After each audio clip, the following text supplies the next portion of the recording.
Hello, everybody. We're going to go ahead and call this meeting to order at 3:11. And let's go ahead and start. If everyone will rise for our Pledge of Allegiance.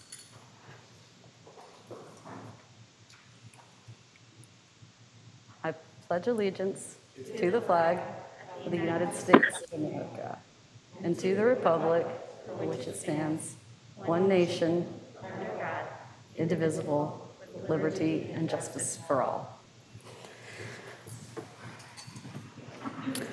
All right, so now we're going to move to our roll call. All right. Chair Summers. Present. Vice Chair Mingalone. Present. Commissioner Foreman, can they hear me? Yeah? Commissioner Foreman? Here. Hey. Wow. Commissioner Williams-Graham. Commissioner Maliki. Commissioner Jones. And Commissioner Parsons. Here. Commissioner Gilby. Present. Commissioner Caillouette. Present. Commissioner Thompson. Present. And Commissioner Pfister. Woo! All right. Everybody. Yay. It worked. Remember last time that happened. All right. So first of all, you guys, welcome. It's been a long time, so it's nice to see half of everyone's faces, and I'm glad that we're all able to be here together today. We need to move right now to if we have any public communications. Okay. Neither on the agenda or not. Okay. Wonderful. So let's move on to consent calendar items. Approval of minutes from March 9th.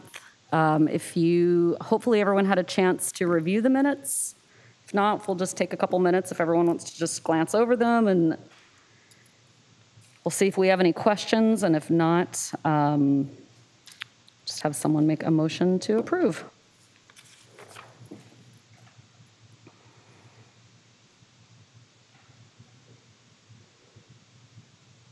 I'll make a motion to approve the consent calendar. I second it, Commissioner Brown. And everyone forgive me because, as memory serves, we're approving the financial report along with the minutes, correct? Okay, so there's no questions. All right, sounds good. Chair Summers, I'd like to just make a quick statement too before we move on to the next item. Thank you. So I'm just going to read a special advisory regarding this meeting. The meeting is conducted in accordance with Governor Newsom's executive order related to the COVID-19 virus. The order suspends several provisions of the Brown Act related to telephonic participation by the Arts Commission, staff members, and the public. Due to applicable public health orders issued by the county health officer, the city council chambers will not be open to the public, and arts commissioners have the option of participating telephonically.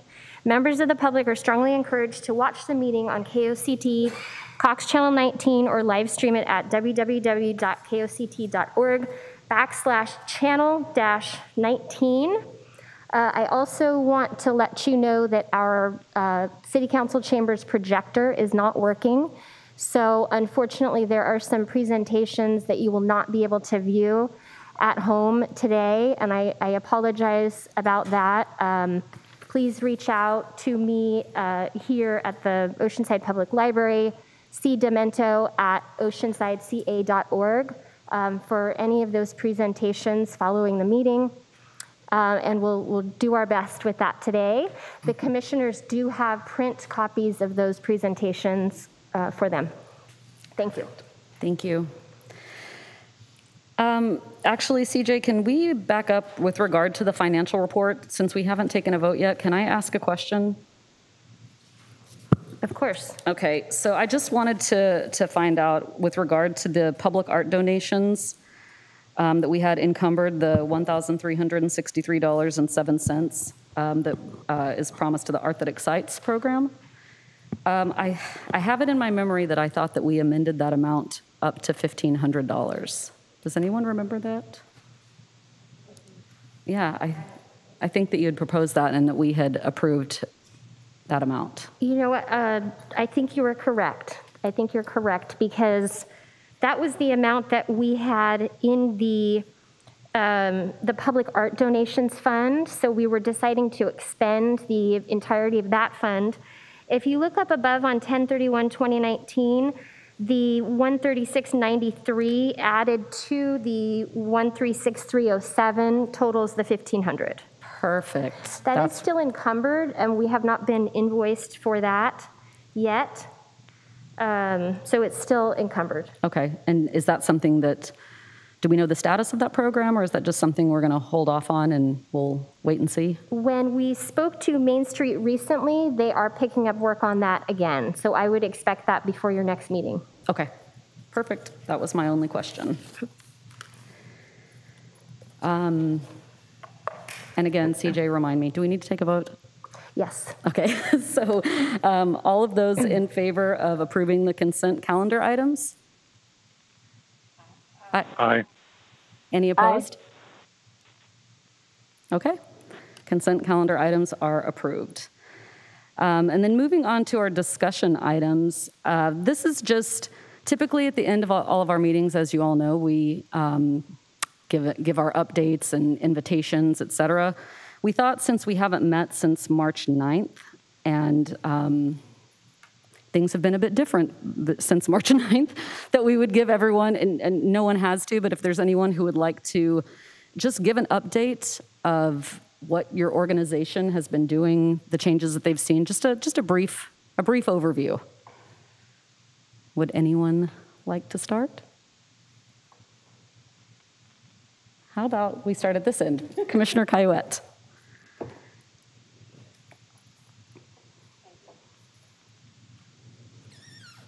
There we go. So I work for the Boys and Girls Club in Oceanside, and along with everyone else, closed in March and worked very diligently to reopen as quickly as possible, starting with a free meal program for youth in Oceanside that we opened in May and served a daily meal and snack on Monday, Wednesday, Friday to offset what the school district was doing on Tuesday, Thursdays. We are still doing that in terms of a drive-up program, as well as serving meals to students in our programs. And to date, I think we've given away 24,000 meals. We reopened for in-person programs for summer camp on June 15th and started with right around 80 members due to capacity. We grew over the summer up to 96 based on the number of students that can be in any room at any given time, keeping with the guidance for cohorts and all of the fun nuances that involves. Once they've transitioned to go back to school, we are actually offering what is called enrichment programming and supporting the school district with students whose families need to be working right now, and so they're coming to the club for their school day, and we're actually helping them get into their classrooms, working with their teachers, facilitating that at our main location for 96 students. We're upping, hopefully, to 112, and then based on the collaboration with the school district, we are on campus at Libby, Laurel, MLK, and Jefferson. And based on the recent school board decisions, we're still in that particular model until they decide to open for hybrid or in-person learning with their teachers. So definitely doing what we can to keep providing programs for our young people and for those that need us most. So, Fantastic. Thank you. thank you. Commissioner Mingalone? Yeah, thank you. Executive Director at Oceanside Museum of Art, and we too closed March 16th, and actually almost to the 6 months to the day we reopened on September 17th. So we have modified hours, and we're open Thursdays through Sundays, and we're doing a special 1 hour, 11 to noon for members, just to try to keep people safe. And we have been doing a tremendous amount of online, digital, live stream programming to stay connected with the community and to, in the beginning, it was really just to provide relief and sort of meaningful, lighthearted distractions from all of the anxiety that we were experiencing with our new state of circumstances with the virus. And we've been really successful. Our community has been really loyal to the museum, and participation actually has doubled and quadrupled in some programming that if we had a lecture on site, we could only have 75 people, and we may have, 175 people participate or 200.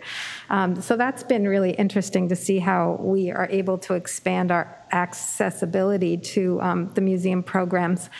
And we are feeling, the challenge of reinventing ourselves and doing things in a new way each day, every day. And it's been interesting, and it's been an opportunity to really be creative, to try to innovate, and sort of that will of persevering and to be successful and to support our community, which is really the most important thing. And we wanted to be strong, so when everybody comes back and we're open and people are trying to find meaningful ways to spend their leisure time, that we were here, and we are, and we're so happy and proud. And thank everyone. Thank you. Commissioner Williams-Graham? Let's see.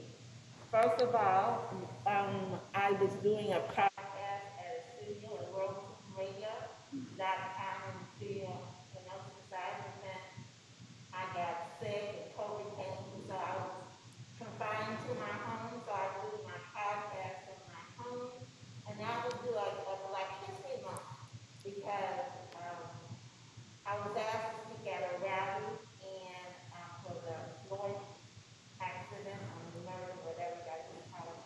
And then I told them that we all have one color blood, and that's red, so we need to learn and love each other. And then I gave them a Black History fact that the man who invented the blood plasma was an African-American doctor, and everybody was shocked. And so then a parent called me up on my podcast and said, can you do a Black History Month for the kids? And so that's what I've been doing. Every Sunday night, 15 minutes, I do a Black History Moment.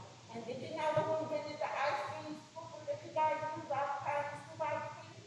A black man. His name is Eric, and he invented that. And it was really weird. He didn't want to do it, but he did it. His name is Eric Kelly, and he invented the ice cream scooper. I don't know why my mom was going out to put me my husband on my son. Thank you. And then I've been doing a lot of Zoom meetings for the NAACP. I'm still trying to find those pictures and a video for Juneteenth for you here. So that's what I've been doing. And then I got a brand new car. I had a birthday. I'm a senior now. 65. I don't look over 45.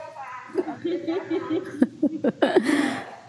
that's what I've been doing. I've been doing my podcast and doing Black History moments for the kids. Thank you. Thank you so much. Commissioner Maliki?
Perfect. Okay. Thank you. Okay. Thank you. Commissioner Jones? Hi, everyone. Jessica Jones, Administrative Associate at the Carlsbad Community Church. And like many of you, we've had to be very creative. Part of, servicing the congregation is, getting together. So we spent a couple of months transitioning everything outdoors. We have provided outdoor services. We had recently an outdoor movie night. We projected a movie up on the screen and had the popcorn machine going and tried to get people to come out of the apartments and stuff. Another thing we've done is we've helped our, smaller school groups come through and do drive-throughs where they're handing out the curriculums and things because they're all working, remotely. So it's like I said, it's been exercise in creativity in using our space. And I keep reminding people, if you came from Alaska, you'd be begging to meet outside. So why don't we need to embrace this and continue to do that as long as we can? Absolutely. So we've had a really positive response. And like I said, a lot of people are coming out of their apartments because we have moved outside, more foot traffic. So it has been positive in many ways. And Commissioner Pfister?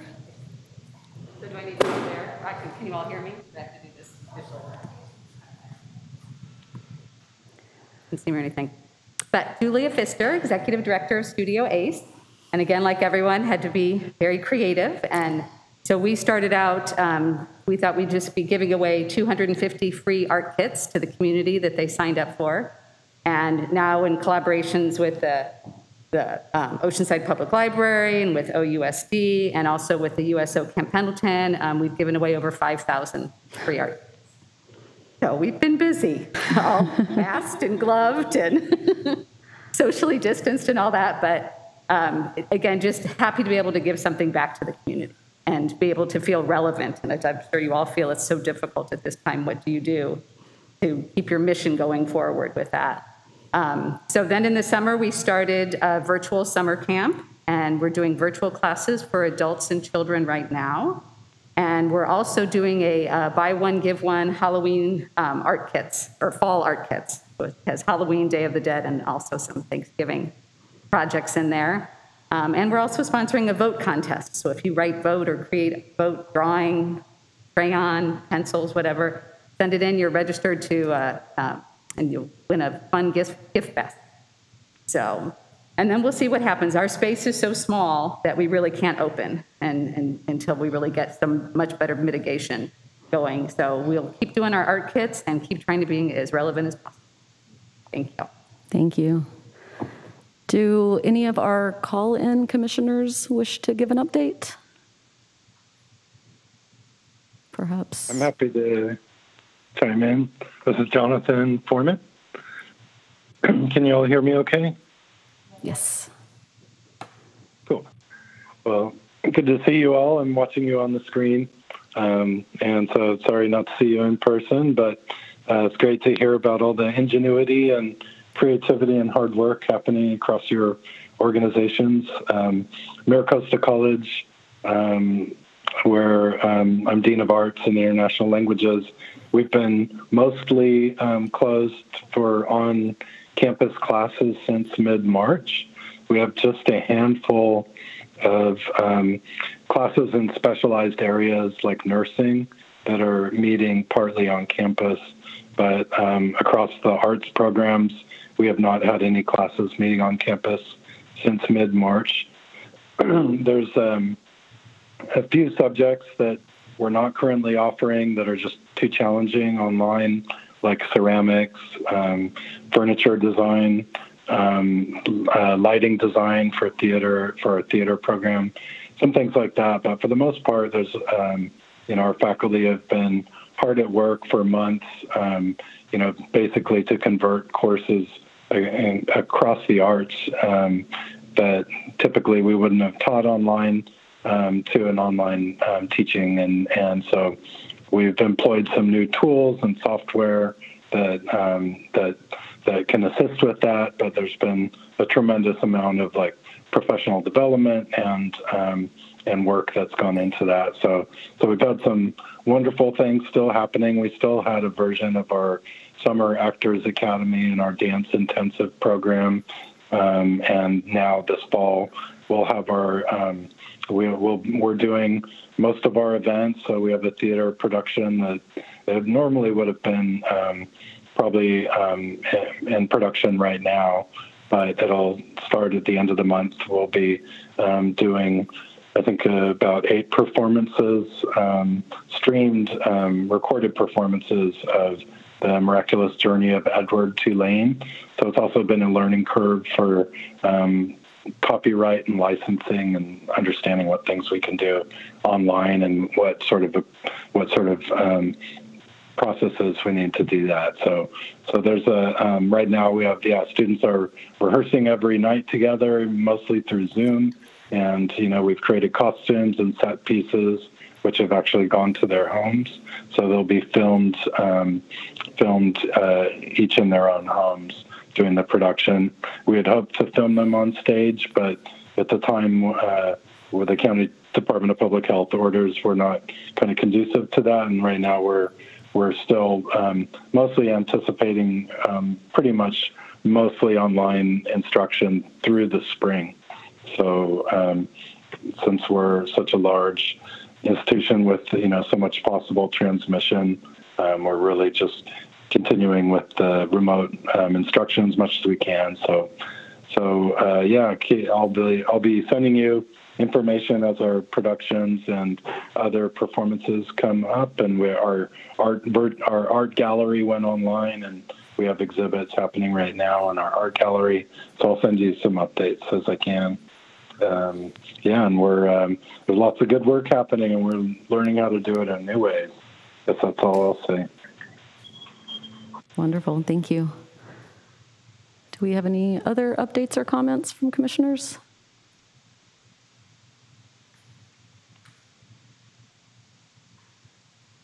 Okay.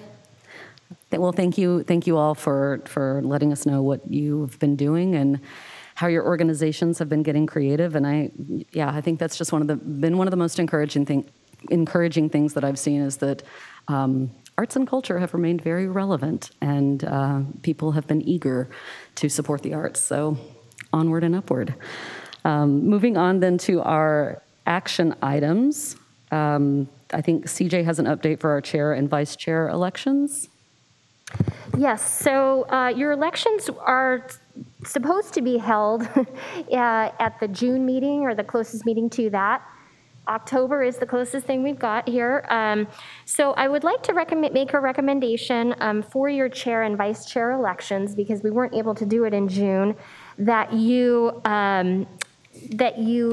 keep your current chair and vice chair positions. And this is something that we do need to vote on, but I really feel like, for consistency and leadership right now, and I think there's such a need for continuity in all aspects right now. But in this one as well, I think that would be helpful to me as your city staff, and that would be my recommendation. Okay. I have a question in terms of term limits that have to do, one, with service on the commission. I understand those, but are there limits on the term of service in the chair and vice chair roles? Not in your bylaws. There are not. Then I would like to motion that we keep them as they are.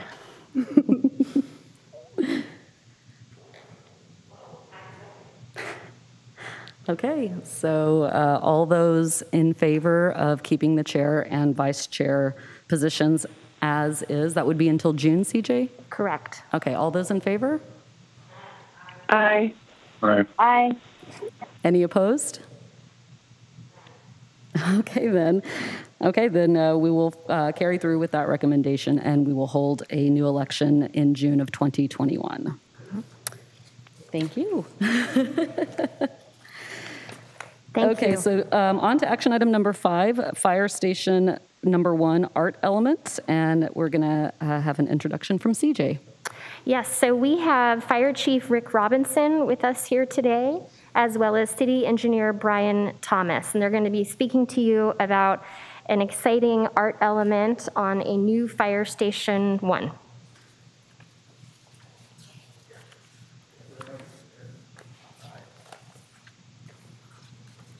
Good afternoon.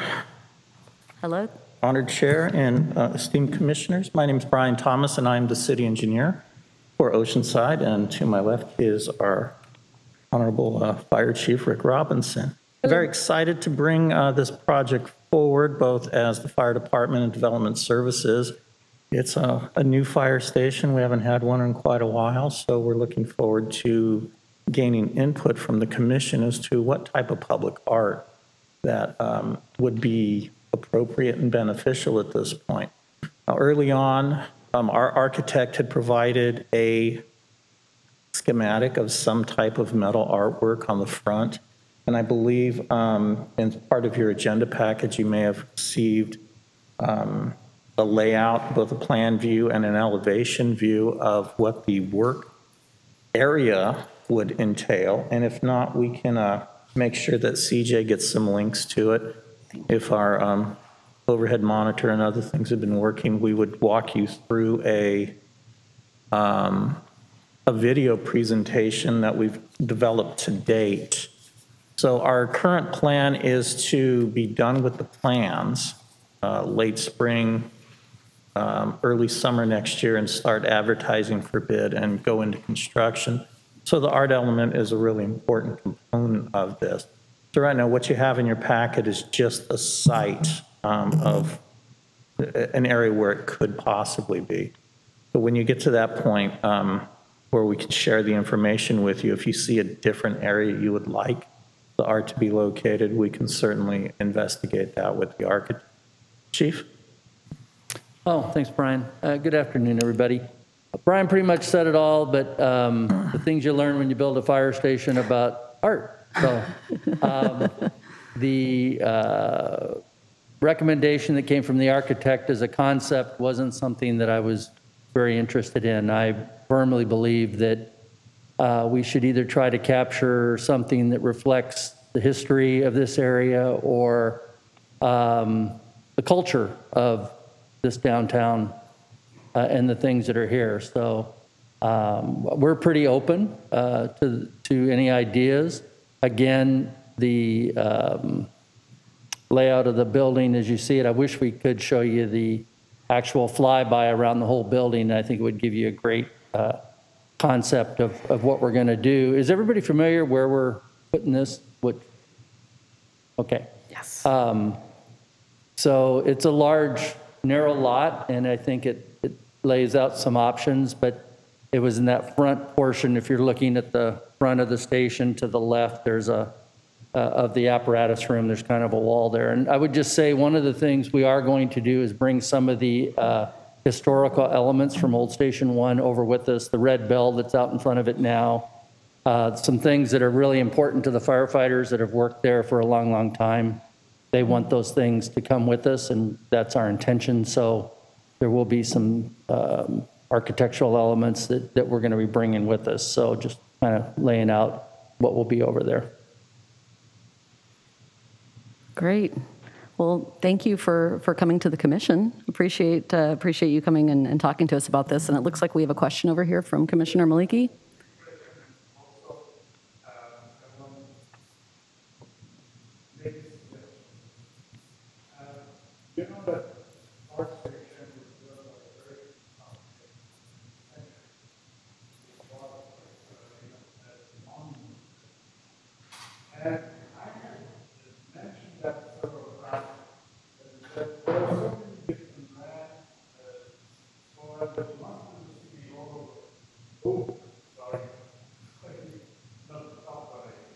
Yeah, thank you. I'm sorry, I forgot. See, I'm getting old. So anyway, what I was thinking, if that building, if the fire department could build another modern fire department, a small one, because I know they want it in the city. They don't want to have it out of city, which they have fire department. But then there are so many lands that belong to the city that are just plain land, empty, nothing numbered. They could build a new small fire department, and the financement could be done or by the city or by donation or by even the person that is going to inherit maybe that building. My suggestion was the Oceanside Museum of Art that would inherit that building. And then what they could do is to make what we call the Artist Alliance Group as an exhibition place for it. That would attract to the city of Oceanside many people, tourism, because some member of the Oceanside Museum Art Committee, what is it? Folkers, what was the that art group? Artist Alliance, sorry. That Artist Alliance are not only from Oceanside, they're from all over Southern California, even further away. So these people are going to bring into Oceanside a lot of money because that would create tourism. And believe me, we never think about it, but every dollar a tourist spends here, 8 cents of it goes to the pocket of the city, or mostly of it. A little bit of it goes to the city, to the state of California. But then, if it is done so, imagine that they would come here to visit their artists or whatever, and they would eat with the family a dinner for $100. $8 belongs to the city. So it is not only a matter of attracting tourism as a tourism simply objective, but it is also a way to make money for the city. So anyway, my idea was, and that is long term. I'm not saying to do that in a few months or tomorrow. In long term, have the objective of giving to the Oceanside Museum of Art that building, and they would convert it into the center of the Artist Alliance, because they're looking for places. I know I was in the meeting 3 or 4 days ago. So this is one thing.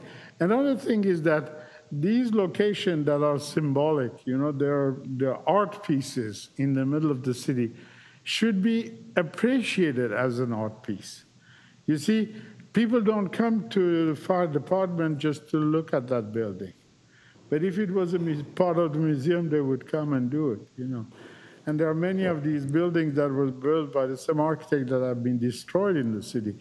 He built it, by the way, for a very specific reason, is that when the Marines came to Camp Pendleton, they wanted their officer to live in Oceanside. And Oceanside was the closest city. And they built these small villas that are all over the place. And anyway, you know better than I do. Okay, so that's my suggestion. Sorry for taking Commissioner Maliki, are you referring to the current fire station number 1? Yeah, the building? One that is right here, this way or that way, I don't know, next to the museum. Yes, but the presentation that we're hearing today, I believe, is with regard to the new station that's going to be built, and they're looking for our direction to incorporate an art piece. Yes, that current fire station we're in now is too small. We've outgrown it, and we are building a new fire station, and that location is already set where it will be. And as far as what happens to old Fire Station 1, maybe the Vice Chair has information on that. I don't know, but that is my suggestion. The old fire station, donate it to the museum, and then be the Artist Alliance attraction for all the artists all over Southern California and even Northern California. Commissioner Maliki, that is absolutely correct. The old current fire station number 1 is slated to be given first option to the Museum of Art at this point, once it's vacated. So hopefully that's still going to be the plan at the end of the day. One other thing that should probably be noted about the new fire station is the design is going to complement City Hall in the Irving Gill style. Okay. So it will maintain the same lines and same aesthetics as what we have here at City Hall and some of the other buildings in the downtown area. So. Perfect, that's very good, because this is the style even of Oceanside. And can you give us an idea in terms of, if you have one, the timeline right now of when the building is going to? Yeah, we're hoping to start construction late next year, 2021, and be done in 14 months, October, was it 22, Chief, or 23? Oh. Don't go 23, come on. I think that the idea is to be done by October 2022 at this point. Or retire. So things are moving fairly quickly. We've been working with STK Architecture out of Temecula on the project since last October. We've moved through various design scenarios and how we move things. So we're at the process of design development and conditional use permit, our environmental documentation at this point. Okay. So some of the things that we've gone back and forth on is what the actual look of the building would be. Okay. And initially, when we put out the proposals for the architect, it was to be in the Irving Gill style.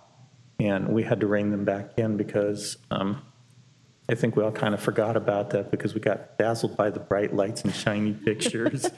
And then our city manager reminded us it's supposed to look like City Hall, and that actually helped the structure from a practicality perspective, because it just made things a whole lot easier for the architect in the end. So we're back to that. And like I said, I'll share the link with CJ so she can share it with the commission, and you guys can access it at your leisure. It's on the city's iDrive. It's got various videos in there that you can look at the interior and the exterior as it's currently envisioned. So, yeah. May I ask a clarifying question? Mm-hmm. Are you asking the Arts Commission to assist in the process of procuring, vetting? Just we have created ad hoc committees in the past, and we don't aim to be like the final decision maker, but we can offer guidance in how to do an RFP, and then to vet and review proposals, and then offer them over to whomever on the city or at the fire station would be making those final decisions. But we have fun doing that, right? Agreed. And there are a number of us that are art specialists, so we can provide a kind of guidance that, that's why we're here, is to provide that kind of level of expertise and guidance. And along those same lines, the timeline to be working backwards. So when your final construction phase is going to be, but at what point would you need the art pieces installed, so that we know a timeline if we're helping you with that RFP process to be working backwards to solicit artists for this project. Okay, that's helpful. Thank you. I have a little clarification as well. So I'm looking at the diagram here, and I'm seeing the plaza. And so you're going to be putting the original flagpole here and the bell and another element? Right, but that can be, we can move that. We can. I was just wondering, everything's going to be going in this area? Pretty much, yeah. So we got a flagpole, a bell, and then a third item. Right. So that would be like a bench or something, might make more sense than another structure. Potentially, though, I kind of heard, though, that there could be other areas if an artist. This is all artists. This is all architectural renderings right now. There's nothing. Sure. If we could show you the full building, you could see the front. There's maybe the bell gets moved to there. Yeah, that's what I was wondering. The flagpole is probably going to stay near that corner, I would think, or maybe it goes to the other side. I don't know that there's a lock on it of where those things are. So if this was a designated area, or you're still deciding where you're going to disperse the items. And that's what was suggested. And then again, the art idea came up afterwards as kind of what do you think about? And when we started talking about it, we realized that we would need to bring anything before you. So that's why we're here. And yes, and looking for your assistance. And are you addressing yourself to a specific architect, or is it a contest? So how does it work? We have an architect, STK is already the architect for the project for the building the fire station. As far as art itself, there's nothing set. We have nobody, you know, it's pretty much an open slate, open canvas at this time. Huh? So the design is already made? For the fire station? Yes. Fire station's locked in. That's my question, because sometimes it's better to have several designs and you choose among them. But the second question the second point I wanted to make, and that is more an economic than artistic, is that, you know, that fire station you're going to leave, and that fire station could be donated to the museum maybe, and they could collect, the city and the museum together, they could collect funds from people that would do donations. And this way it would help the city by, you know, having some more capital available for. That's already being looked at. That's already in the pipeline. Good. Sorry. Yeah, correct, Commissioner. There's already an agreement in place to look at that. All right. Thank you. Thank you very much. Chief, before you leave, I need a business card because that fire station was the fire station that came to my house when I gave birth to my son when I home. And I've always wanted something to remind me of how you guys came to my house and you guys were terrified. And me and a baby on my bed. And I've never, and I've asked it many years, can I have something from your station? And nobody has ever replied. So I'm glad you're here. Well, I'm happy to give a card out for a good reason. That's a very good reason.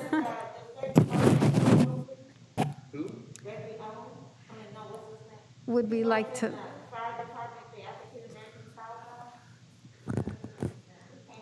Will? Can I have one too?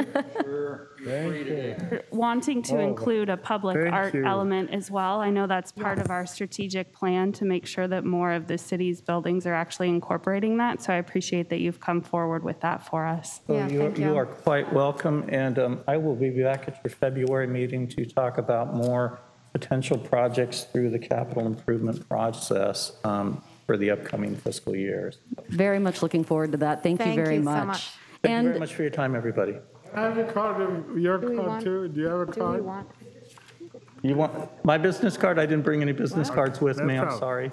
I'll find your name. Okay, yeah, PJ knows how to get a hold of me. Yeah.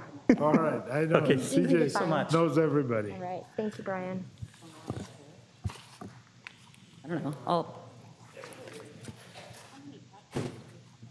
So that would be the question now, is considering the timeline is they're not going to even be getting started until late 2021.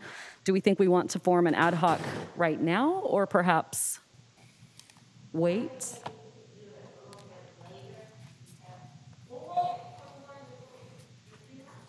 Yeah, 2 months. They'll be starting the station in late 2021. I would like to get some clarity from them of when they need.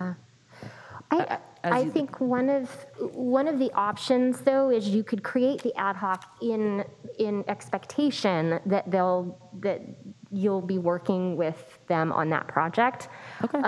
So I think that's probably the best way to do it. If something were to come up in the next month where they want to sit down and talk about it and incorporate it in some specific way, I think it'd be really valuable for you all as an arts commission to have an ad hoc set up for that. Okay. Very good idea. So do we don't need to vote to form an ad hoc, do we?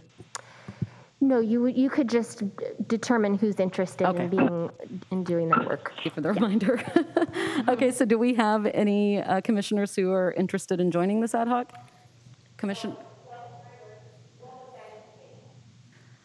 Well, it sounds like this is going to be an ad hoc committee who's going to help give direction to the fire station as to what the art element is going to look like on the new building. Yeah, look, the last time we created an ad hoc like that was for the SALT project.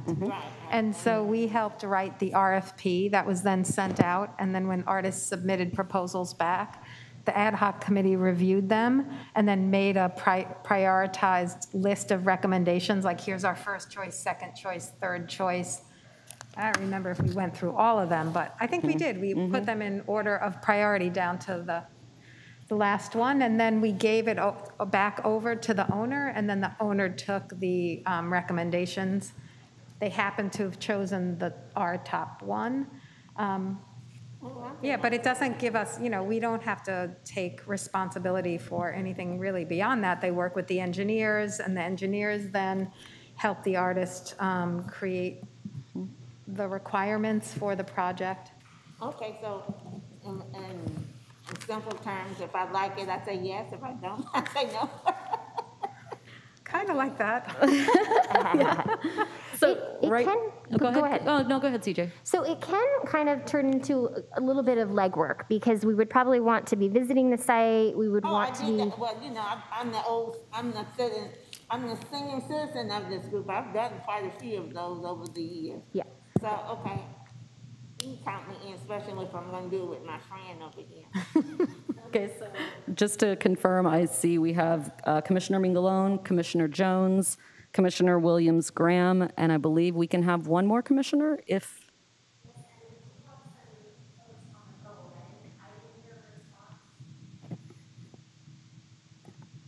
Did they just chime in if that's... I'm not really sure how this works. Are there any commissioners that have called in that are interested in being on this ad hoc? On this ad hoc? Okay, so, all right, so we have the three commissioners. Thank you very much. And well, TBD is to see how we're moving forward with that committee. Thank you. Hey, I wanted to chime in. This is Jonathan. Oh, Sorry, yes. I wasn't sure where to interject, but it sounded two, and I'm open to, if there's room for one more, I'm open to being part of it, but I don't want to stand. If somebody else is interested, I'm fine, but, be interested in being part of it. It sounded like it could be helpful if the ad hoc convened somewhat soon, just to maybe provide, start to put together some suggestions on process that they could be able to consider, even though it's kind of far out. Perfect. Okay, so we will add Commissioner Foreman to this ad hoc. Thank you very much for that suggestion. Well, sorry, but this ad hoc you're talking about is the ad hoc that is taking care of the fire station? The new one. Well, I would like to be part of it too, if there is any. Unfortunately, at this point, I believe are we maxed out, CJ? Yes, yeah, 4 would be the max. No problem. Okay. But there will be opportunity for participation and comment as this proceeds, because that ad hoc would be reporting back to the commission on where that work stands. Okay. Absolutely. Okay, so are we ready to move on? It looks like to point our action item number 6, which is the harbor art element. And again, I'm going to let CJ give a brief introduction. We're also delighted to have Harbor Division Manager Ted Chico here. He is going to be talking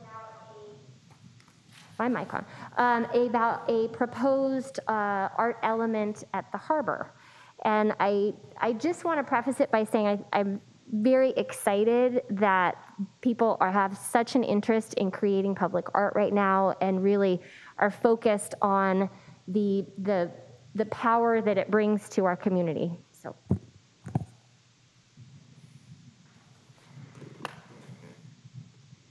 Good afternoon, Chairperson Summers and Commissioners. I am Ted Chiffone, Harbor Division Manager. I am excited to be here today, a little nervous. I don't usually get to speak to another commission, so this is a little different for me, and I'm not an artist, but I do have some ideas. I'd like to take you through the slides that I prepared and explain to you how this particular public art would work in the harbor. So I'm certain all of you have been to Oceanside Harbor, you've been to the beach, and you're familiar with how often tourists and residents love the beach and Oceanside and the harbor. So what I see is an opportunity to create a lasting impression upon all visitors with an interactive public art. So there's two parts to this interactive art that I see happening. One is with photos, very dramatic photos that could occur. And the other is with actually personally preparing and placing on the art piece your own love lock. And I'm certain you are familiar with the most famous love lock bridge in Paris and how that started and when that started. It was actually only about, I think it was in 2008, somewhere around there, that it started and it became a sensation. And this is similar to that, but in a much different way. So this is the artist's maquette, and I had to look up that word, but I understand it to be a scaled down art sculpture of the actual piece. This actual piece, the metal, is a Corten weathering steel, extremely robust steel, very high in structural strength, and it forms its own rust over time to protect itself from the elements. So if you've been to the harbor, you may not see what I see when it comes to corrosion of what occurs down at the harbor, and rust is one of them. So having a piece of steel that actually is made to rust and to protect itself, I think is pretty unique. So that is the actual piece that this particular artist, the artist who I have talked with and who prepared that for us is Rick and Jaden Randall. That's Randall Art Ranch. They were former residents of Oceanside for many, many years. They currently now have their ranch out in Vista, and they do a lot of metal sculptures. I provided a few pictures of some, we're not the first to do a heart, by the way, as a love lock sculpture. It has been done in several areas. In fact, it's in Vista also at this time. But it's a very interactive piece of art where individuals can prepare a very intricate designed engraving for themselves, their couple or their spouse or whoever it might be, or they might just simply take a Sharpie magic marker and scribble on a lock and place it on the sculpture itself. The concept brings visitors back year after year because they're now a part of Oceanside by leaving this little memento there. So whether they're a resident or whether they're a visitor, they somehow feel connected to Oceanside. And it provides for some outstanding photo opportunities that I'm going to explain in a couple of slides. So I wanted to point out the location. You are familiar with the harbor. So this is an aerial of the south end of the harbor and just a couple of markers there, the Broiler, Joe's, Harbor Village, the coffee shop. And as you work your way around to the beach, there is the Harbor Maintenance Building, which is a fairly new building. And just north of that is the Outrigger Club structure where they store their canoes. And in front of that Outrigger Club location, we had to remove quite a bit of landscape due to the harsh environment that it takes at the harbor. And so that piece of dirt right now is compacted DG, which is a very hard material. You can walk on it, very stable. And it's barren, but it's available right now for an incredible art piece.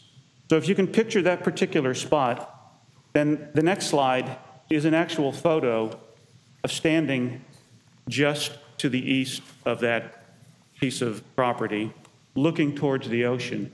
And unfortunately, the dredge was occurring last week, so you see a piece of equipment on the beach there.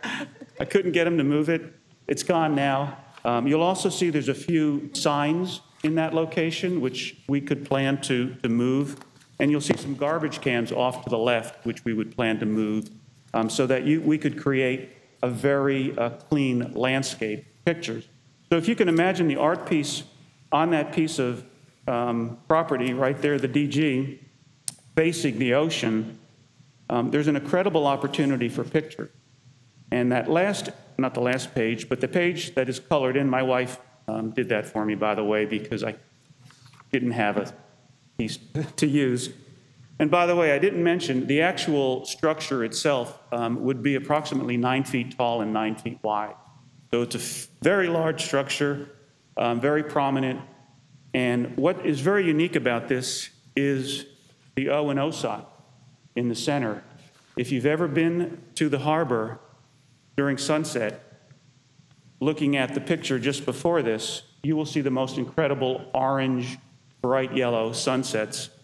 And what is possible with this piece of art sculpture is capturing that sun directly in the center of the O.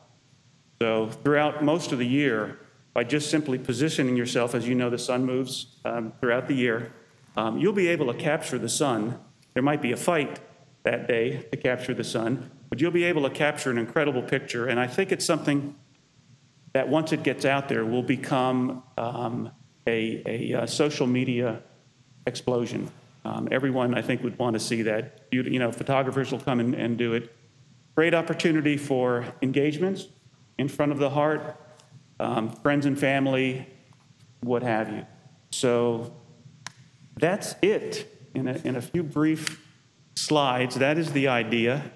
I'm interested in finding a way to make this happen. As you may know or may not know, the harbor is an enterprise fund. So we're a business. We take no tax dollars, so everything we do is earned through the harbor. There's no way to fund this through harbor funds directly, even though we are a business. I could just imagine the slip renters, what they would want to do with me if we spent that kind of money on that. But I've had this in my office for several months now, and I have people all the time visit me, and I've never had more comments about people willing to fund this particular art sculpture on Harbor Beach. So I'm very convinced that the funding would be there through residents, through corporations, grants, however. And that's why I'm just asking you is, you know, I need some guidance on whether we can move forward with this, any support or any help. I think a GoFundMe page would fund this thing in a very short time. But I'm looking for your support, your help in trying to move a project, your comments, whatever you might have regarding this. We have estimated the cost at approximately $50,000. The artist has estimated the actual life-size piece to be approximately $40,000, and then we'd have some additional work to provide the foundation for it and just some areas around it to make it safe for everyone.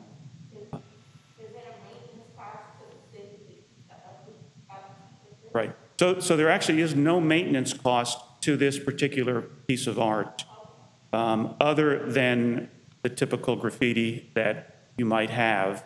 And our staff is probably the best in the city when it comes to removing graffiti pretty quickly. But even graffiti comes off this with a little bit of sandpaper, and it re-rusts itself in no time. So very little maintenance. I'm sorry I talk too much, but I have a suggestion here that really, I think it's a very original piece. And I like it. Aesthetically, it appeals, especially that you say 9 feet tall, 9 feet wide. That is something imposing. Now, anyway, my suggestion is this. You talked about light, and that's the original part, right? The sunset, the yes. Light, right? Now, why don't you use that also at night to spray light from inside of it? So it would look like a symbolic light on the beach, and people can come and picnic around it and things like that. And also, the land around it, why don't you use that to gather people? Like it's happening now, there are tents. Mm-hmm. But to really gather people much more functionally, people can sit down and picnic, and then link that to some kind of a parking that would be possible, things like that, you know, that it would attract people, and that light is really fantastic. And that's a great idea. I actually envision where you could put light on the inside of the heart and shine through it itself. So that's why I'm here, is to listen to what you have to say and hopefully get some direction on how to move forward. Do you have a name for it? I do not have a name for it. That's okay. I think 50,000 installed sounds like a bargain. Well, I'm glad to hear that. For the amount of steel that is? It is very expensive steel. It is very, and there's only one company that produces steel. I know this piece weighs 50, 60 pounds. I believe the art artwork would weigh between a half and a full ton. Wow. So it would be very substantial, and we know we would have to build a significant base to secure it. So Can I ask a question real quick? Please. So you said there's one in Vista. Yes. Can you tell us what's different about this one versus the one in Vista? I would think that we'd want it to be very unique. So, and that's a great question. I do have some pictures of the one in Vista. The artist provided them to me, and I have them here. But you can go online and just Google Vista Love Heart or Heart Love Lock, and it's two hearts that are joined together. Mm-hmm. So it's different in that respect. It's not as substantial as this one is built, and it also allows for locks on only one plane versus... I've seen the one in Vista, and I believe it's more of a temporary installation. It's not a permanent. It could be, yeah. But again, I have some pictures here. I'd be glad to leave them with you if you want to look at those. Thank you. Mm-hmm. Thank you. So just to confirm here, it looks like, unlike the proposal that we just heard from the fire station, where they were looking for direction from the commission with regard to helping to create a proposal and vetting artist proposals, it sounds like, is it already a done deal, so to speak, that you've chosen the artist and chosen the design and now are just looking to move forward into the funding phase? So I'm open, certainly, to whatever recommendations would be made. I think whether it be changes to the design, open again for that. The artist has worked really well with us. I think they're local. I've looked myself for artists that can do this amount of steel, and I doubt you could find someone within our market that can do it other than Randall Art.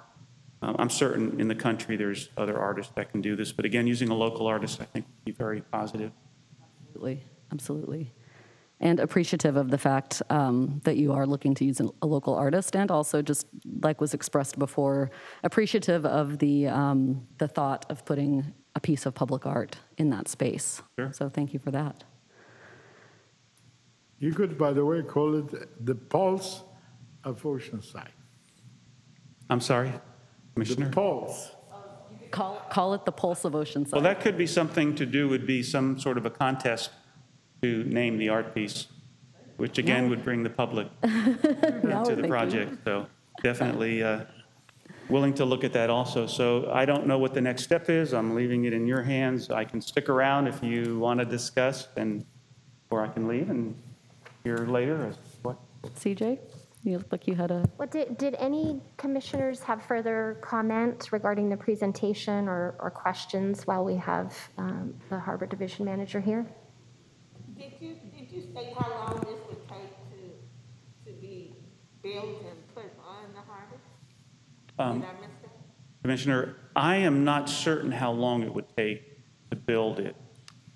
I don't know that piece. I know that the property is ready. If the funding was there and we commissioned the artist, that they would begin on it.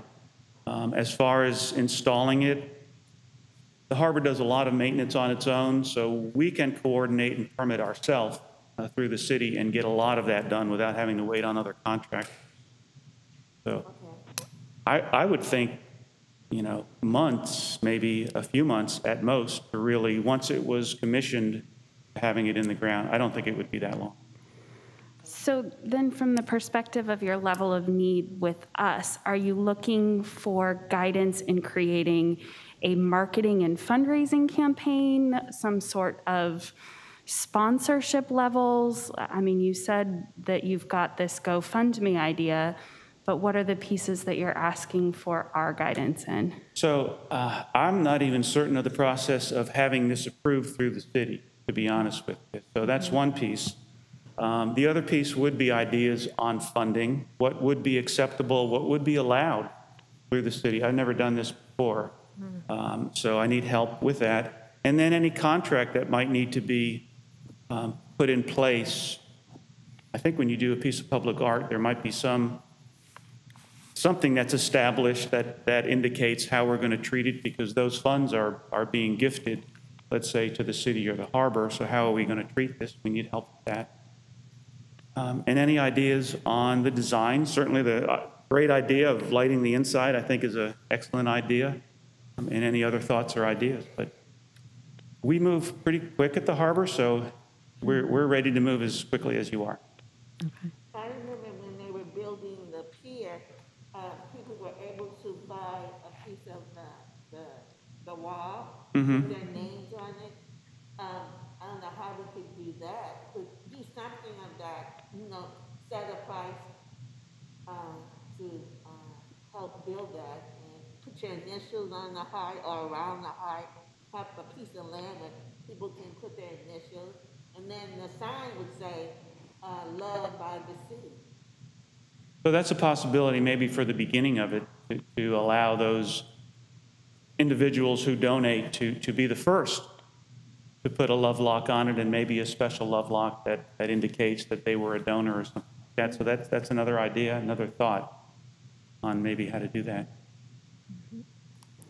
CJ, do you have any input with regard to the questions of how this goes through the city? Yeah, so I did get a chance to speak with the Harbor Division Manager about your civic arts policy and the fact that we're moving from an art and public places policy to a civic art policy.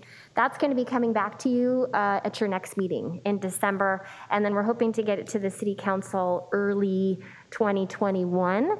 So that would sort of coincide with a project of this sort.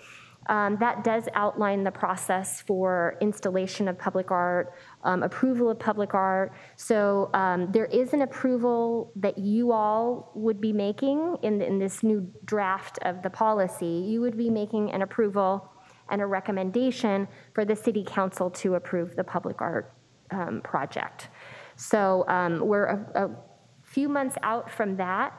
I wanted you to see the project so you had an idea of, and I think it helps inform your civic arts policy too, because there's a lot of different pieces to it, as you brought up, the maintenance, the funding, the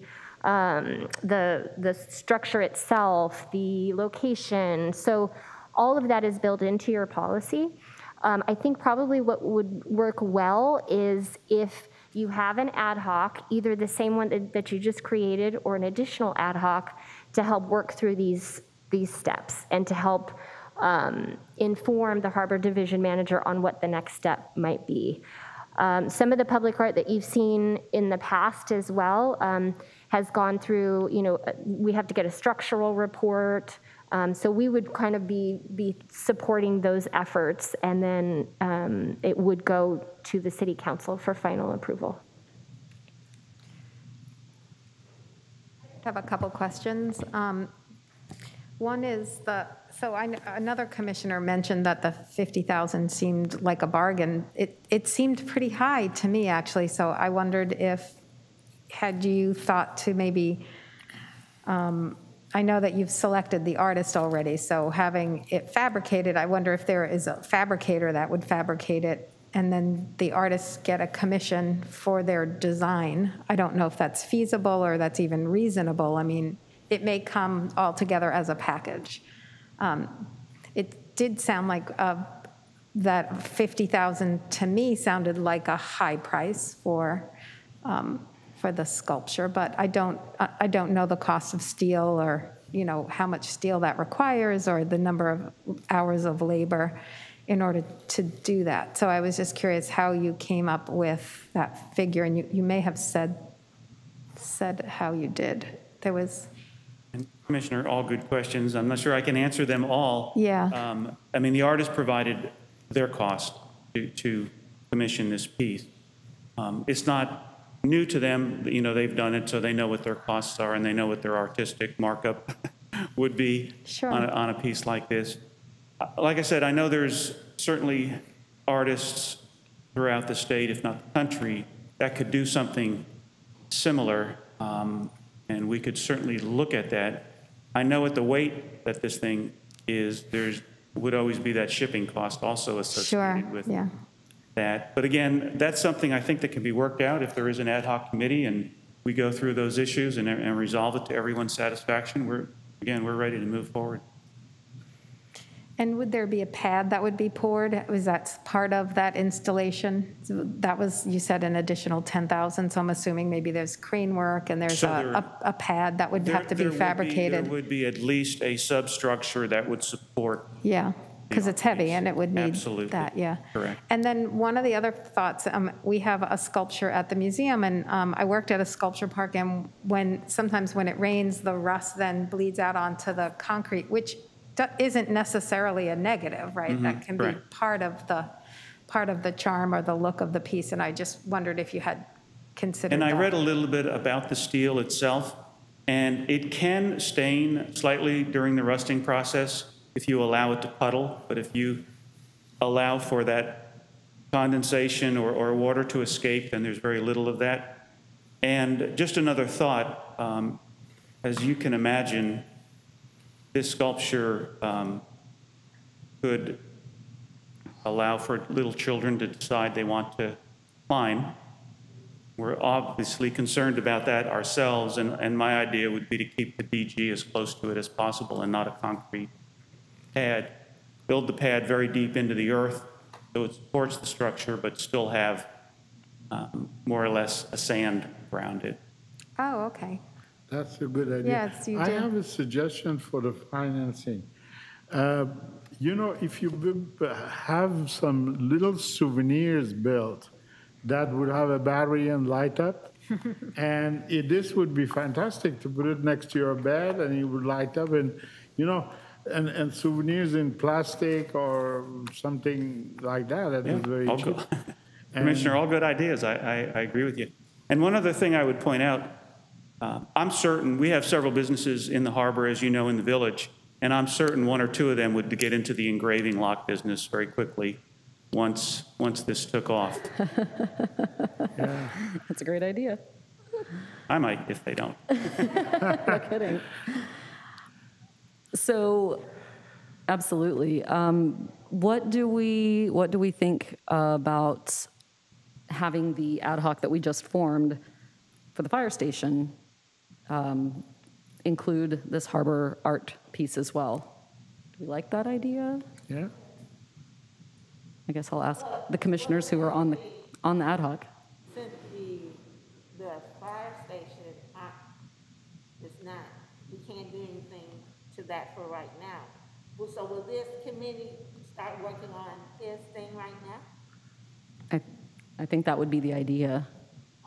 I'm for it. I like that. I want to take a picture of the I'm art in. thing. I want to take a picture with the art, with the heart thing. I'm a hopeless romantic. Already? There you go. Yeah. There's your funding. Okay, so if all of the commissioners who are on that ad hoc and well, all the commissioners in general are in agreement, then that sounds like a good idea. Okay. And then I assume if there are any additional pieces, like you said, images or things like that, that you can get to CJ to share with those commissioners. So they're all 100% informed. That would be great. Oh, great. Thank you. And what I'll do, I'll take this out of here. It's pretty heavy. And you all are welcome to come to my office and take a look at it at any time if you want to see it closer or take a photo. I'd be glad to have you. Thank you for that offer, and thank you for coming and talking with us. Yeah, thank you very much. Appreciate it. Thank you.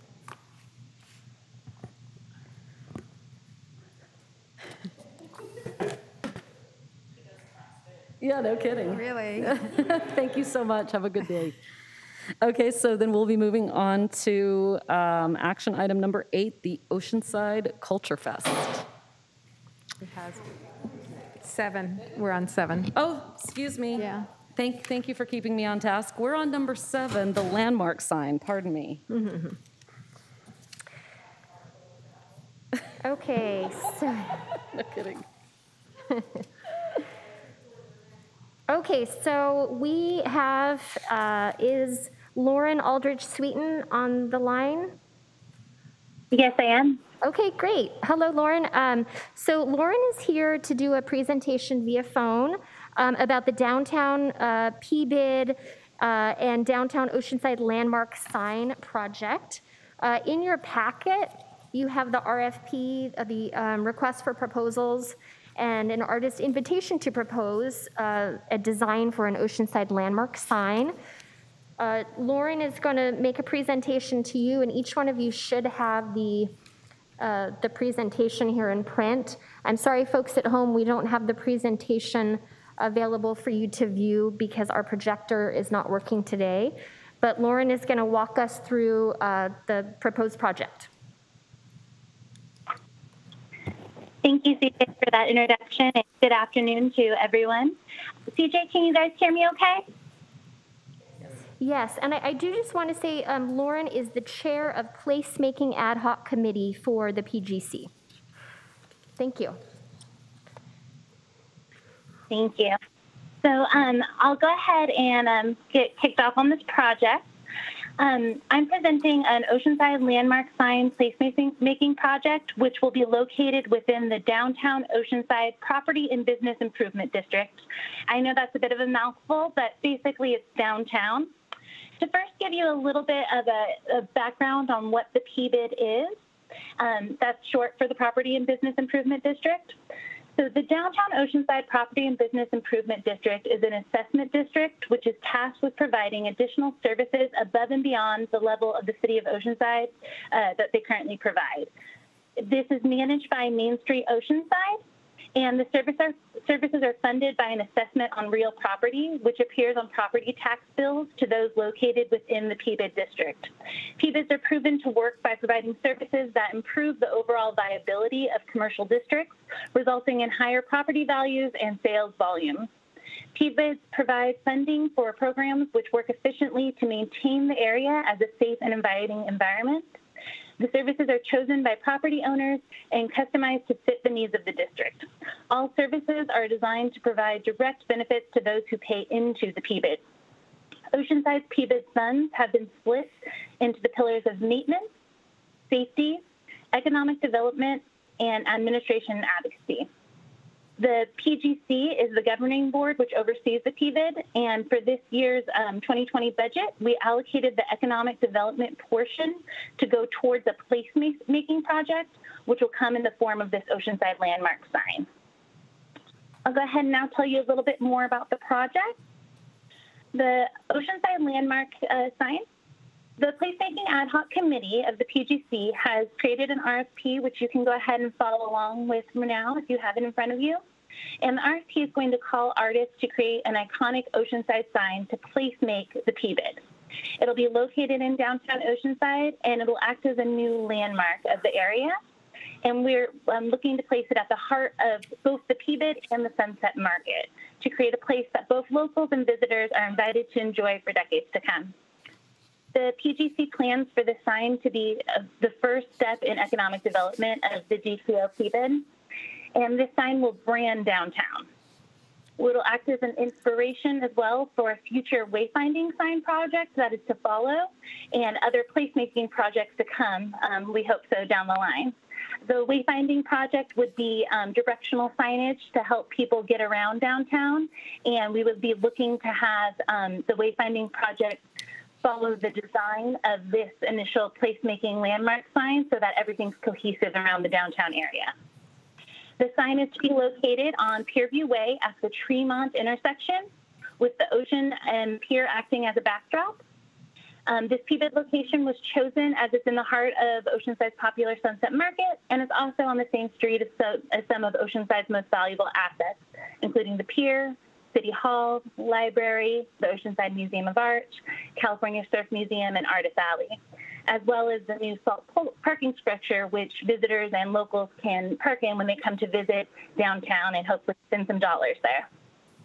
The sign we're looking to make will be an over-the-road style sign spanning the intersection, and we were envisioning it at the west side of the intersection. However, we're open to designs incorporating the east side or even in the center of the intersection, depending on how it's suspended with the design brought forward by artists.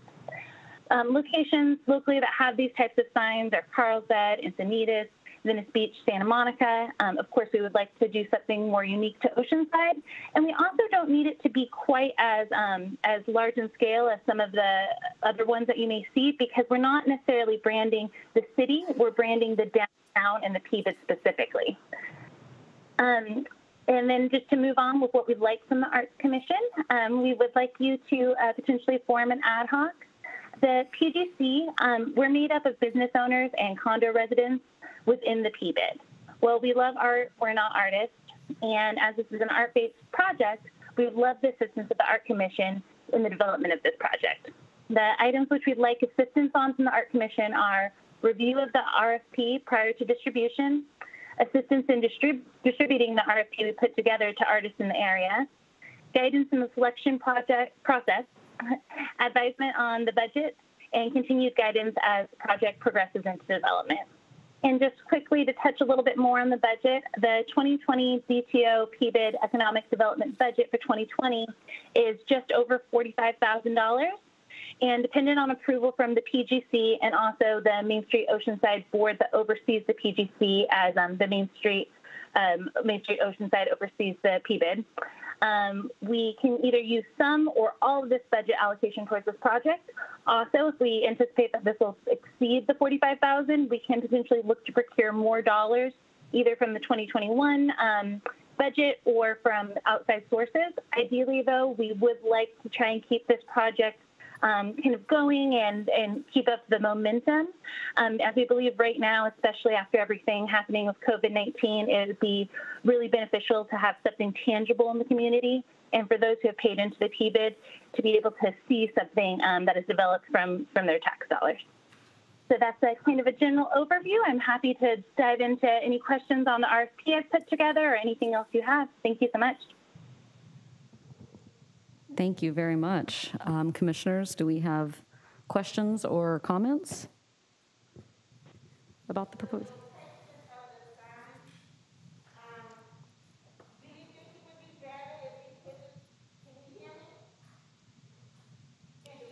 Is your mic on? I apologize. I can't hear the commissioner that's speaking.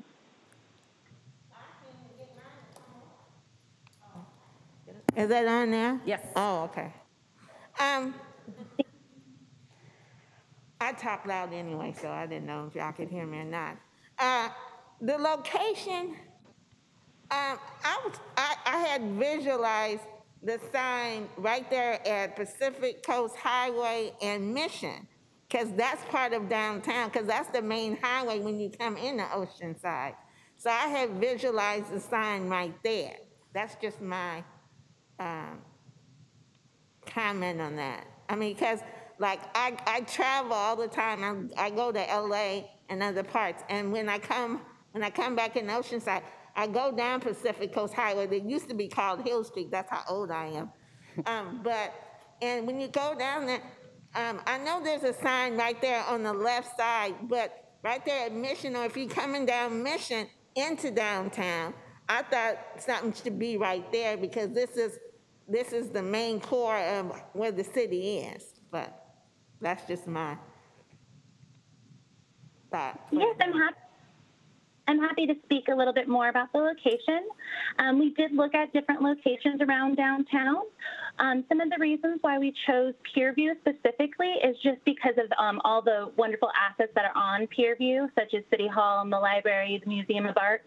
But also with downtown, we're looking to continue to develop downtown with the PBID. So we believe if we can put this over off Pierview Way, that Pierview Way will then in time become more and more developed to make that actually the center of downtown. Additionally, that is where the corridor to the pier is. So people coming up from the beach will be right there. And it's also next to the Salt parking lot, which we want to help direct people to find, as many locals and visitors aren't aware that that huge parking structure has been built there. And then another reason is also that there's quite a few historical older buildings on Pierview Way, and we kind of want to take the center of the eye away from the developed areas and bring it more towards some of old Oceanside and some of more of the history, as well as, you know, the Museum of Art and City Hall being kind of part of that as well, to increase the walkability of the area. And then one of the reasons we decided to put it into the neighborhood as opposed to on Coast Highway, as we want this to be something that we're trying to create a place. So we want people to be able to walk into downtown and walk up to the sign, and it be a safe intersection for people to take photos under the sign or near the sign. And then some of this is looped into things we're thinking about doing with regards to economic development in the future. There's been discussions about possibly trying to do more events at Lot 35, which is the lot adjacent to Tremont and Pierview Way, where you may see the stage for the Sunset Market is set up.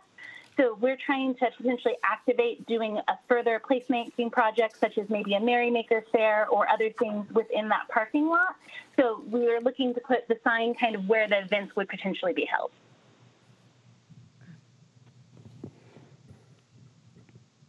Thank you for that additional explanation. I agree, Commissioner Williams-Graham. I had the same question because when I looked at the map, that was my first thought too, is that the sign seemed a little off-center from the heart of this district, but it does sound like you have all put a lot of thought into the placement of the sign, so I appreciate that. And I appreciate that this is happening. I think this is really exciting, having signage like this in Oceanside, and appreciate you bringing this to the Arts Commission for us, to help with the process to see this happen. Do you have an idea on the timeline as well for installation of this sign, what you're looking for? Thank you very much. We are really happy to have your insight. As I said, we're not artists, so any insight is much. We are looking to potentially do this in spring of 2021 is when we would love to have this up, but we do have flexibility. We're also a committee of volunteers, so we know that things take time, especially to get through the city, but we would love to see this up and going, because then we can kind of focus on future projects and hopefully continue to get the ball rolling with different things that we can develop within the PBED. Perfect. So just to confirm, you said spring of 2021? Yes, okay. That would be ideal, if possible. Okay, thank you. Did any other commissioners have questions or comments? CJ, can you speak a little bit to any processes with regard to the city, how that intersects? It was just reviewing. So what they're asking for assistance with is review of the RFP that's in your packet, assistance in distributing the RFP, just like we did recently with the SALT project, and determining, actually really trying to target artists that we think would do a good job with that particular medium. Guidance in the selection process. It's also something that you all have done, an advisement on the budget. The committee meetings, I have been present in many of the committee meetings, as has Vice Chair Mingalone. Okay. There has been other city staff that has been present in those committee meetings. And then we had been working to inform that committee of the next steps regarding the process, and that would be working with additional city staff, both in planning as well as development services. Okay. They do communicate with the Economic Development Department, but that certainly would be another city area that should be addressing this, as well as probably other commissions, the Downtown Advisory Commission, and then it will be something that goes to the City Council for approval. Okay.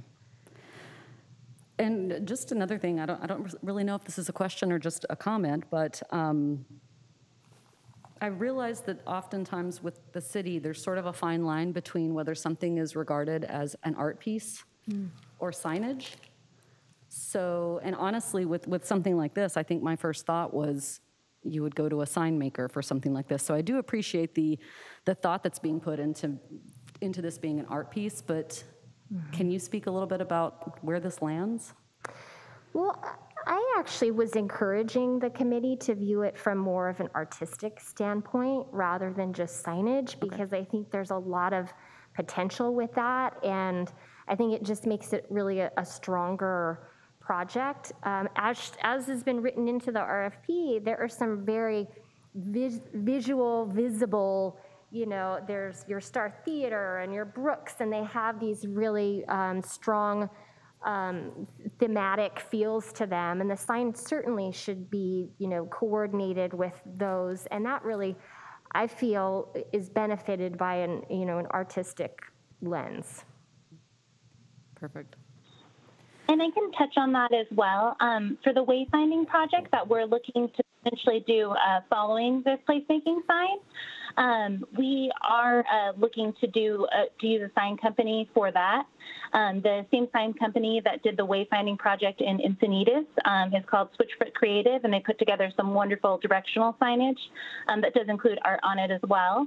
And we are going to be encouraging them to submit on the RFP as well. So if a sign company were to come forward with something that could fit the RFP, we'd definitely be open to using them. I think we just want to make sure that I think that this could be something the city would really enjoy, and a lot of the locals would enjoy as well. So we just want to make sure it's something aesthetically pleasing and something unique, something that doesn't mirror what you see in fellow communities.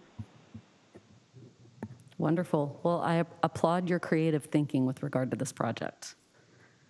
So it sounds like, again, also appreciate that you've very clearly outlined your needs from the Arts Commission. And in the spirit of not wanting to overtax one ad hoc committee, at the same time, not wanting to create redundancies with our ad hoc committees, I'd love to hear commissioners' thoughts on how we would like to approach this project.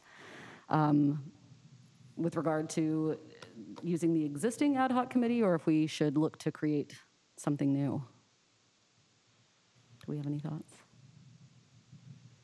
Would any of the commissioners who are on the existing ad hoc committee like to? Well, so I'm on the ad hoc committee, and I am a member of the working group that is helping put this together. So I don't know if that redundancy is valuable, or if folks would want to see a different, a different set of eyes on it, although we have other commissioners who will be on that ad hoc. So this is pretty far along, and I think that the guidance is pretty specific. It's reviewing this proposal and then making recommendations to get the proposal out to as many artists as we can. So I don't think that there's a tremendous amount of work to be done with this either. And so given that we have sort of staged projects right now, it seems very, I think, feasible if the other ad hoc committee members were interested. And I think it helps lend into your other projects as well. To have this one being so close to completion and so many of these pieces already in place, it will help outline what you're doing with your future projects as well. Sure, yeah, it's kind of scaffolding the experience, yeah. Agreed. That's a good point. They'll no doubt inform one another. So if everyone is okay with that, then I think that's how we should proceed. Good? Just one comment, if it's okay. Sure. This is Bridget. I would love to participate in some way. I understand with the existing committee is full, but I actually live in the PBID area, so I would love to participate in some way if it's possible. Hey, it's Jonathan here. As the scope of the group grows, I might be spread a little too thin to be involved with multiple projects. So I'm happy to kind of cede my spot if somebody else wants to pick it up. Well, I suppose technically we could form two ad hoc committees that just have the same members, except for we could have Bridget and Jonathan's spot for this specific project. That makes sense. Okay. And I think it makes sense, too, for Bridget, who's a resident in the PBID area, so. Absolutely. So then let's make a note of that the Harbor Art and Fire Station ad hoc will be Commissioners Mingalone, Jones, Williams, Graham, and Foreman. And then for the landmark sign, it will be Mingalone, Jones, Williams, Graham, and Parsons. Thank you for that, Bridget. Thank you very much. Sounds good. Thanks. Wonderful. And thank you to everyone Yes, thank you again, once again for the presentation. We appreciate it. Thank you. Okay.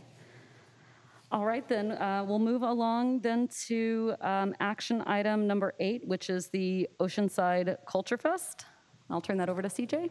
Okay, well, thank you so much. I'm particularly excited to present this item.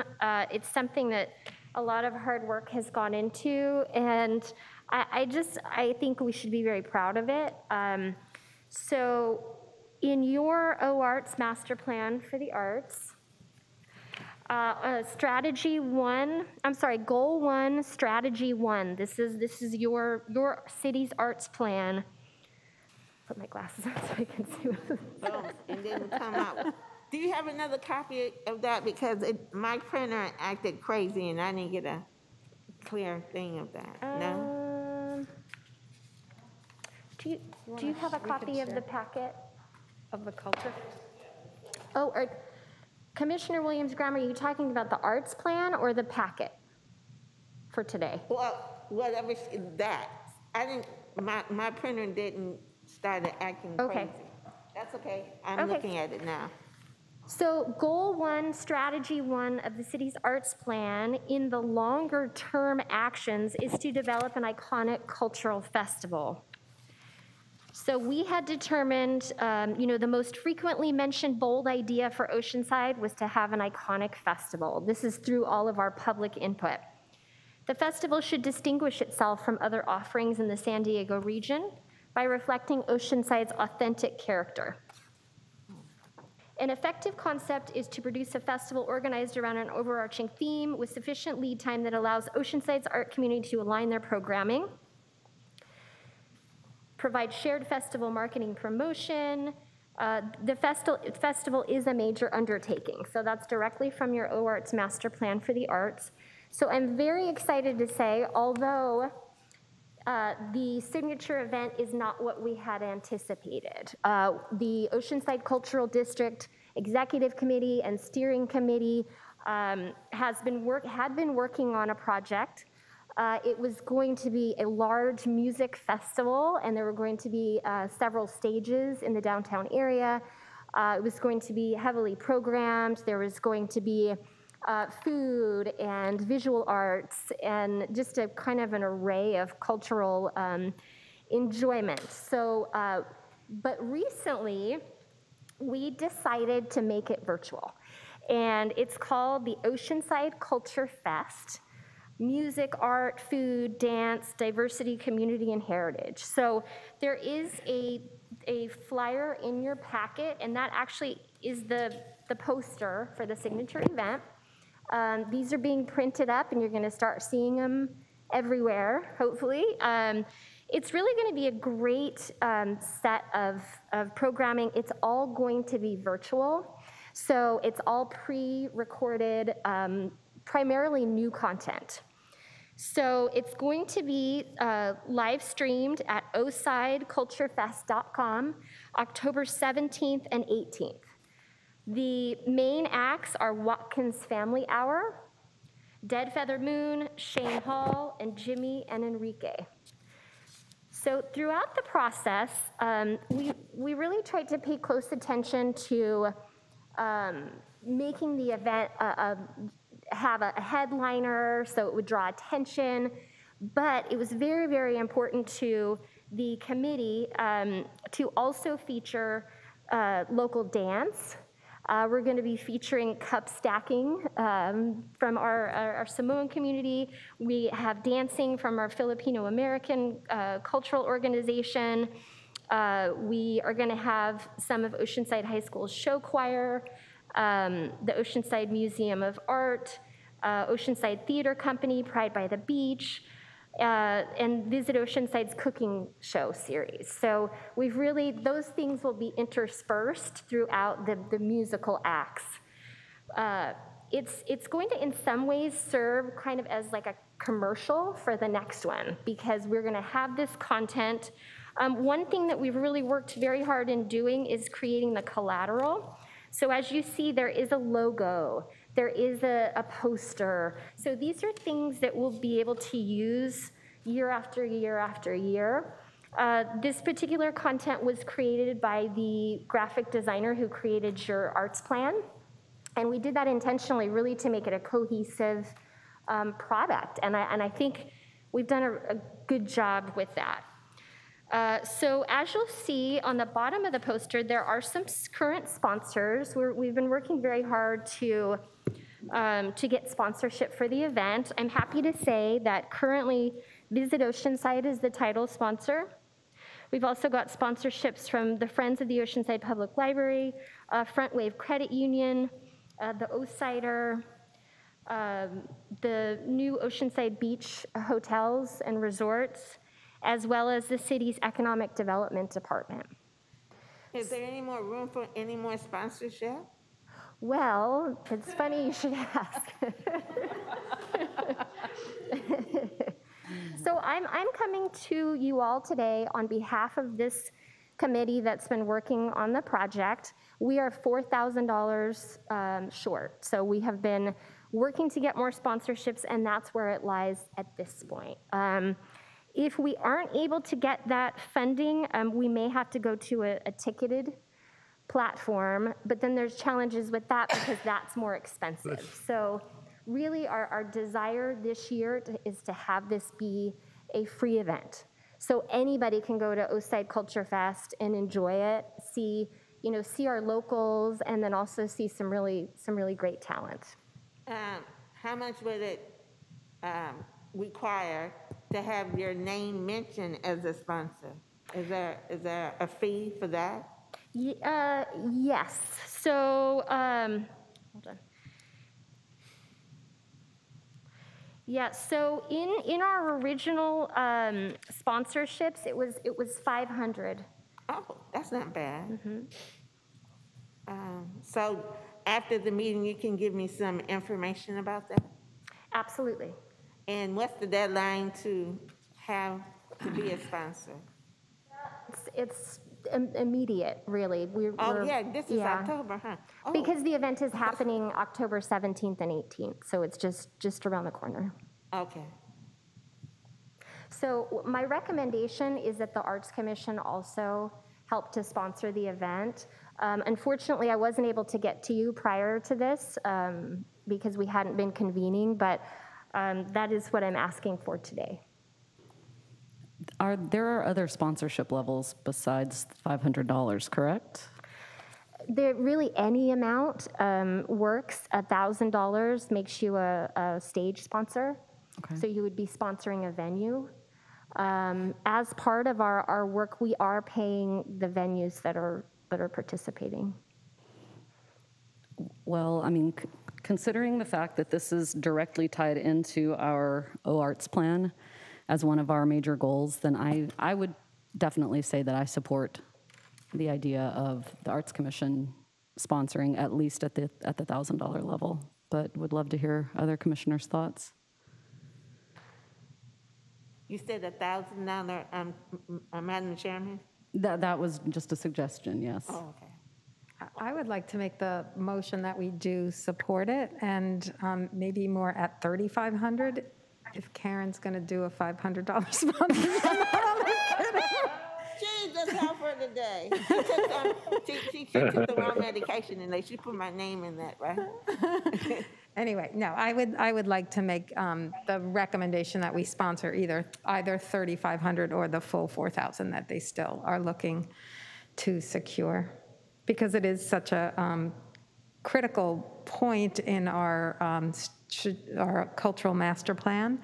And these are also unprecedented times, and we do have the funds in the budget. And so this is a collective, if you look at the list of all of the participants, it's very broad reaching, it's very culturally diverse, it's reaching out to many, many constituents in the city. And I think it's just a perfect example of some of the programming that we would like to encourage.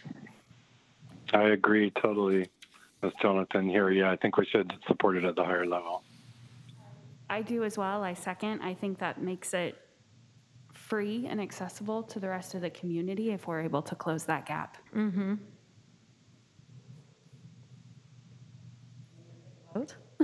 Did we had a... Extract Karen's name from that motion. My only issue there is don't let that be a reason for no one else to step up and sponsor. You know, I completely agree with what you guys are saying with the Arts Commission. Absolutely, because we can certainly do much, much more marketing and, you know, in addition to it, absolutely. Wonderful. Because yes, that's one thing I feel very, very strongly about is that for this event to be a success and have the reach that you're intending, then having it be a free event is paramount.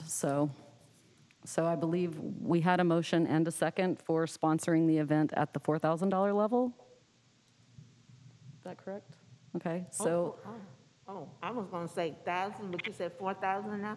Well, you go ahead, madam. I like it. We can give 4,000 now. So I can just go home and just don't have to worry about my 500. Well, I was going to ask my boss, not me, but ask my boss of my radio station. Still ask your boss for the $500 because we want the sponsorships to grow even more. So, okay, well, in that case, then all those in favor of sponsoring, please say aye. Aye. Aye. Do we have any opposed? Okay. Then the motion passes for sponsorship of the Oceanside Culture Fest. Wonderful. Thank you very much. CJ, we had talked at one point about where you said this will be live streaming at osideculturefest.com. And can you just speak really quickly? I know we're running out of time, but about the venues. Are all of the venues involved going to be live streaming? Is that how this works? No, so unfortunately that was more expensive and we just didn't have the time to kind of put that all together. Everything is pre-recorded. Okay. Some of the recordings are being done in our physical venues. Okay.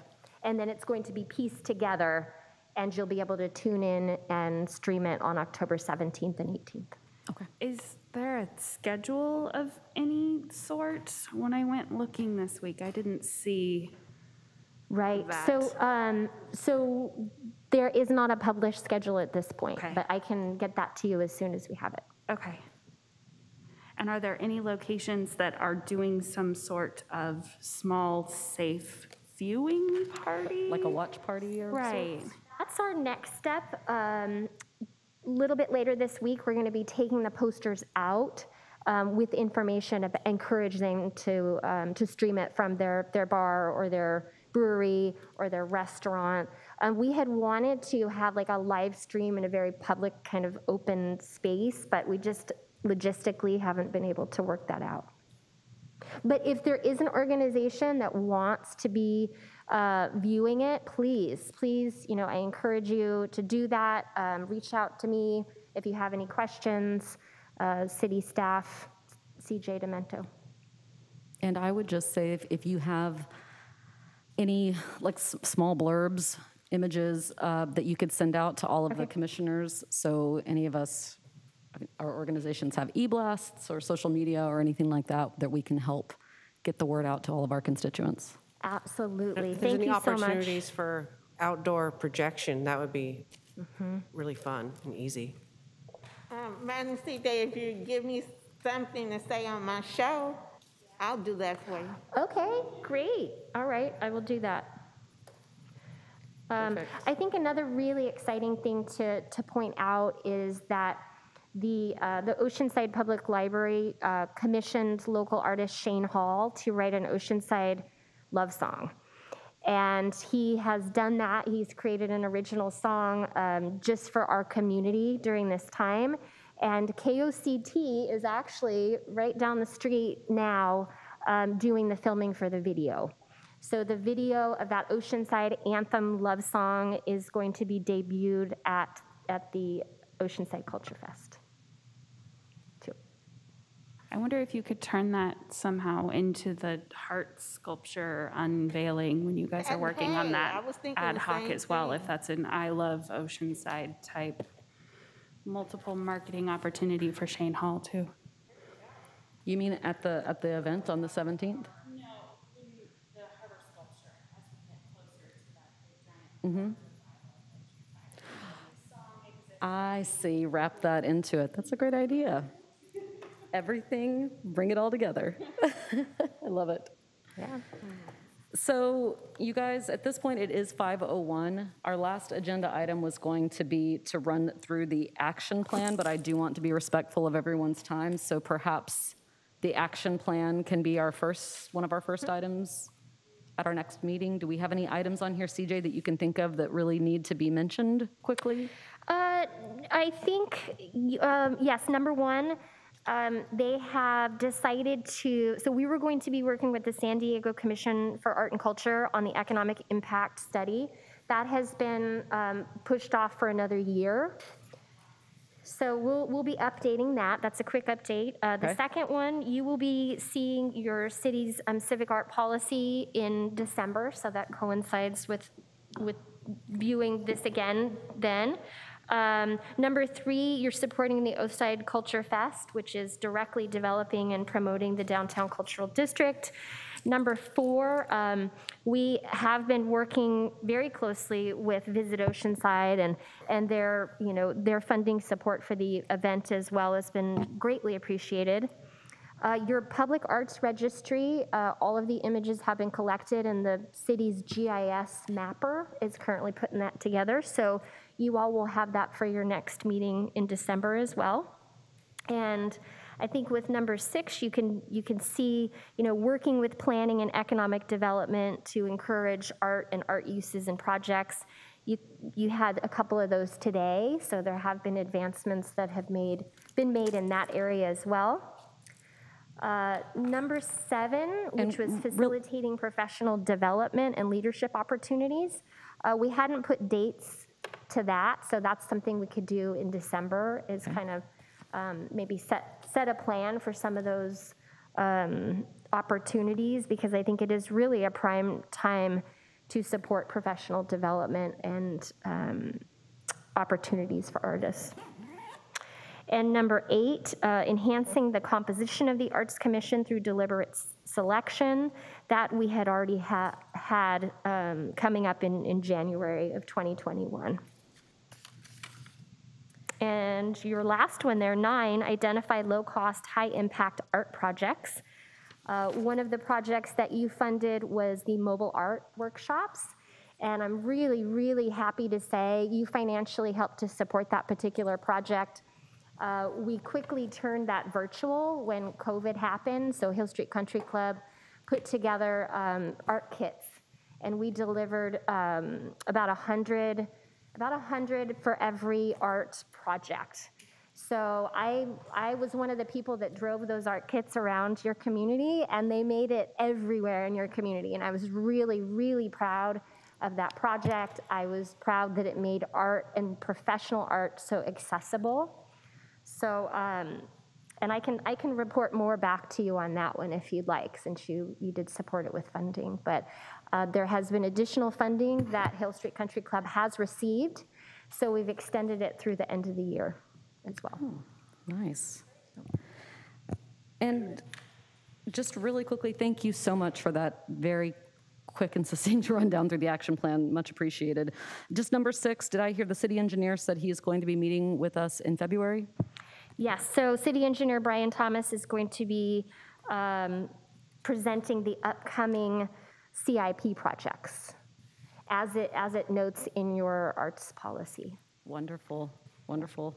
Thank you so much. So I believe with regard to announcements and invitations, we sort of covered that at the beginning of the meeting. So unless anyone has anything else to add? Can you, after this meeting, make sure that everyone gets an updated list of ad hocs and who's sitting on what, since we are now working again and able to be doing this work with each other? Thank you. Thank you, Amy. Or Commissioner Cayuette. Okay, so if there isn't anything else, thank you again all for your time, and we are calling this meeting at 5:05.